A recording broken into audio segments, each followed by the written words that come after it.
Iran made a critical mistake in the Strait of Hormuz that may have undermined all of its geopolitical calculations. The strait, which was opened on April 17th, was closed again just one day later.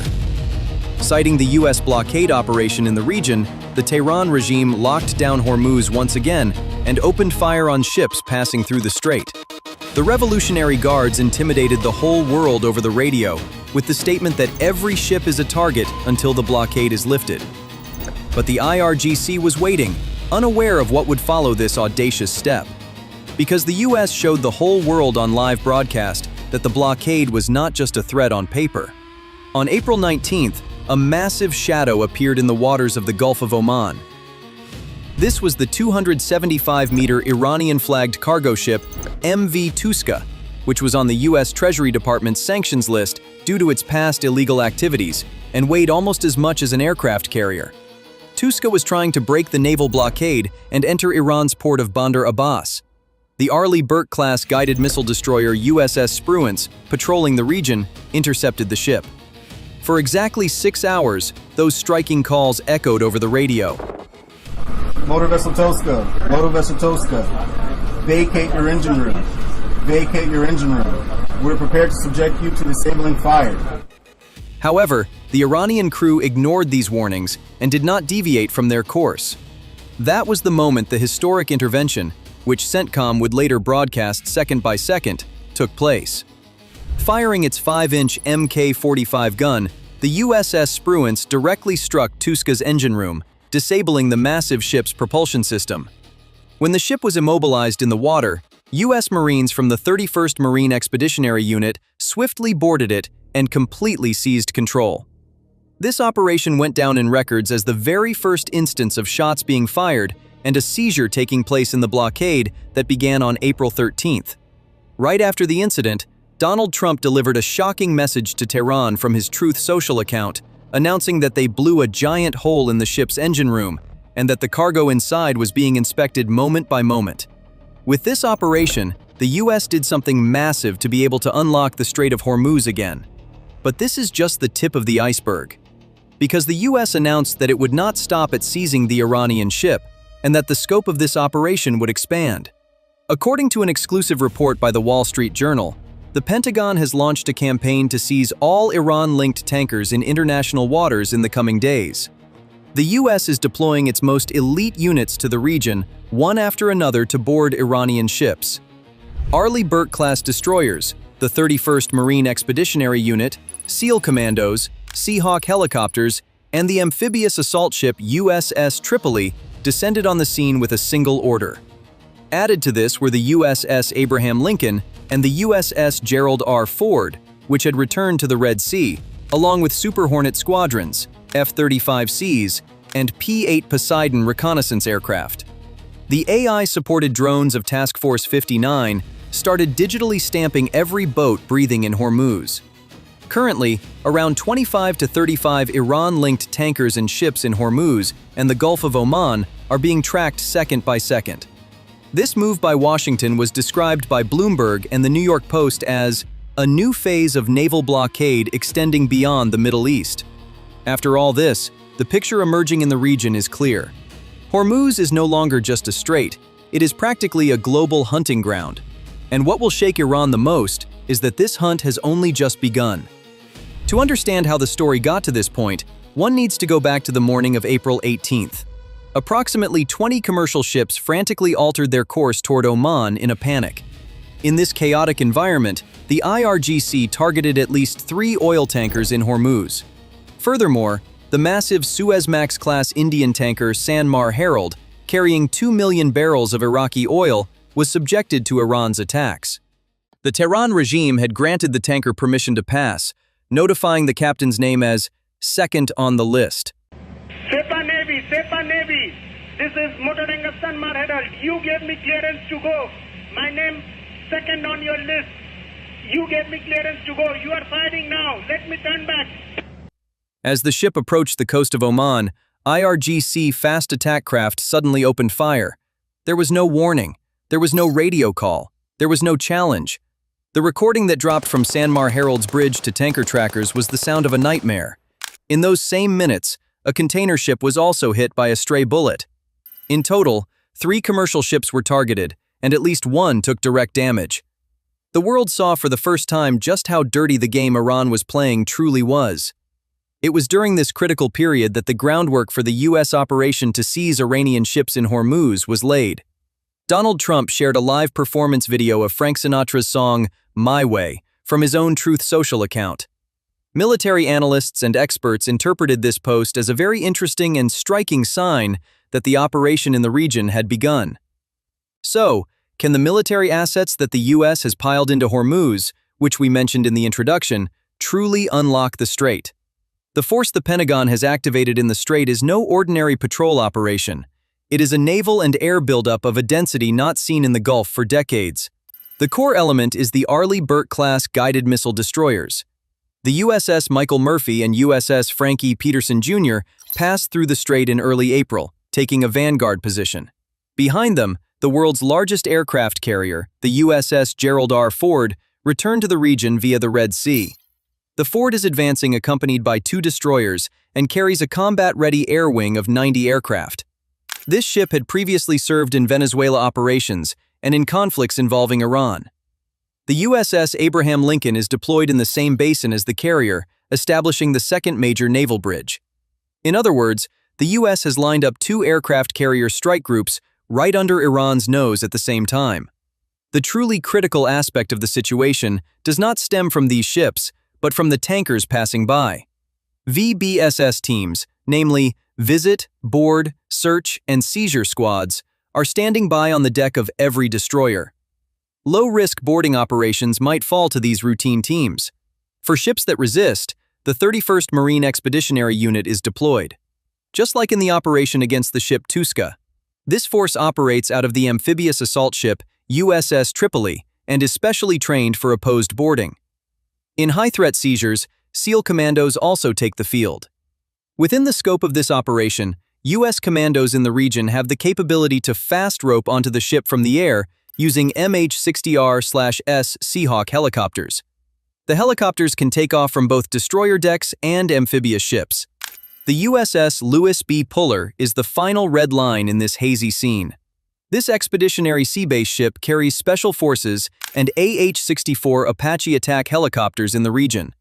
The Apaches have been sent on direct patrol flights against Iran's fast attack craft swarms. In short, the U.S. administration is weaving a systematic blockade network in Hormuz with all these naval forces, factoring in every possible threat element. The air cover for this operation is much broader.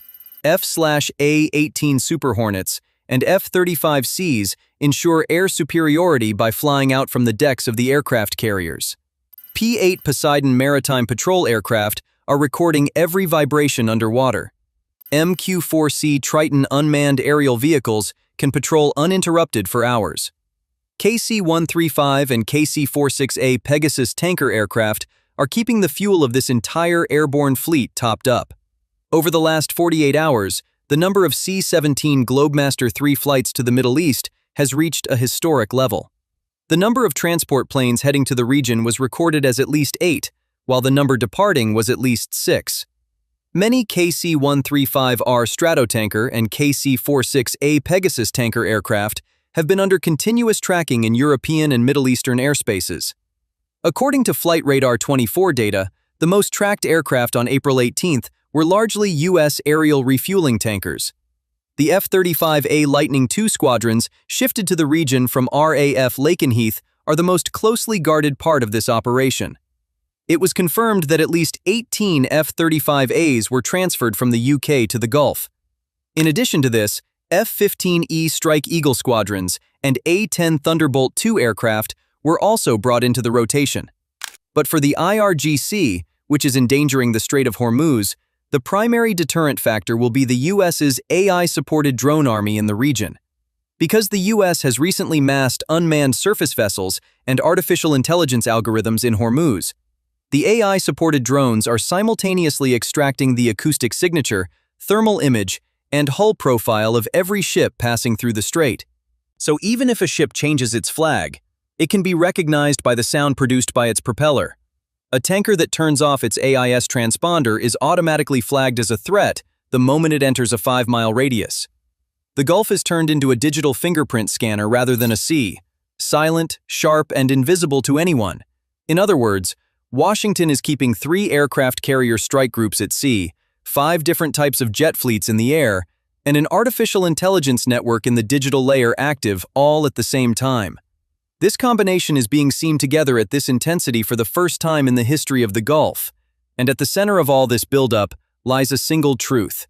The chances of Iranian ships remaining invisible in international waters have now been reduced to 0. Another important dimension of this operational force aiming to unlock Hormuz is that it intends to prevent smuggling.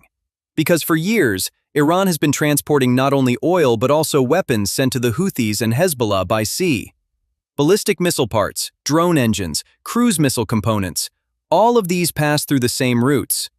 The U.S.'s boarding authority means severing these routes in a single move. So the blockade hits not only Iran's oil revenue, but also its proxy power. If this supply line is cut, Tehran's regional influence could collapse within a few months. That is why the strategic multiplier of the operation goes far beyond a direct economic blockade. This is, in fact, a project to suffocate an entire axis of resistance. And Washington plans to execute this project without firing a bullet.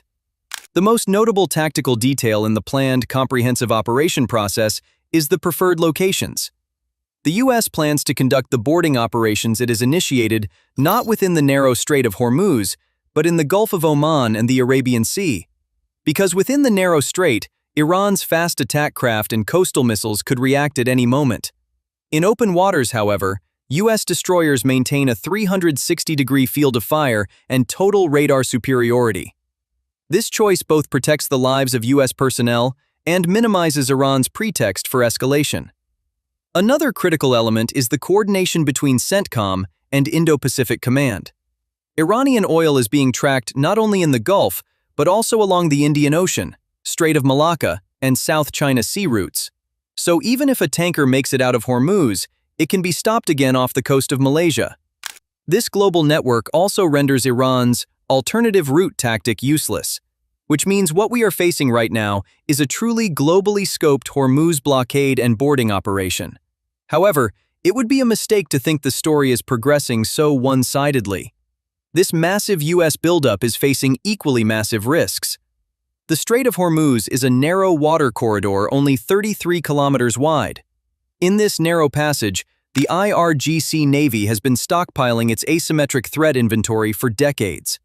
The Iranian strategy, which analysts define as dirty methods, is based on unprovoked fire and unpredictable target shifting.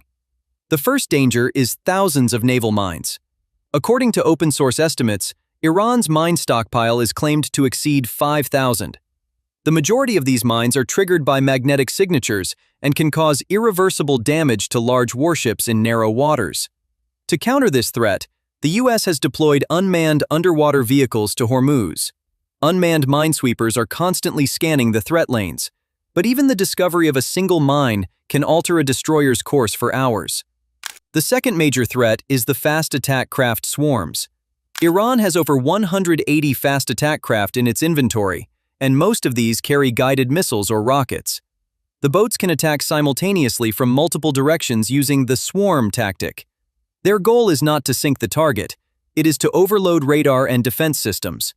Even though a destroyer's Phalanx CIWS system can fire 4,500 rounds per second, dealing with 30 different targets at the same time is a completely different equation. The third layer is the Ghadir-class midget submarines. These submarines can lay torpedo ambushes in shallow waters and evade many sonar systems.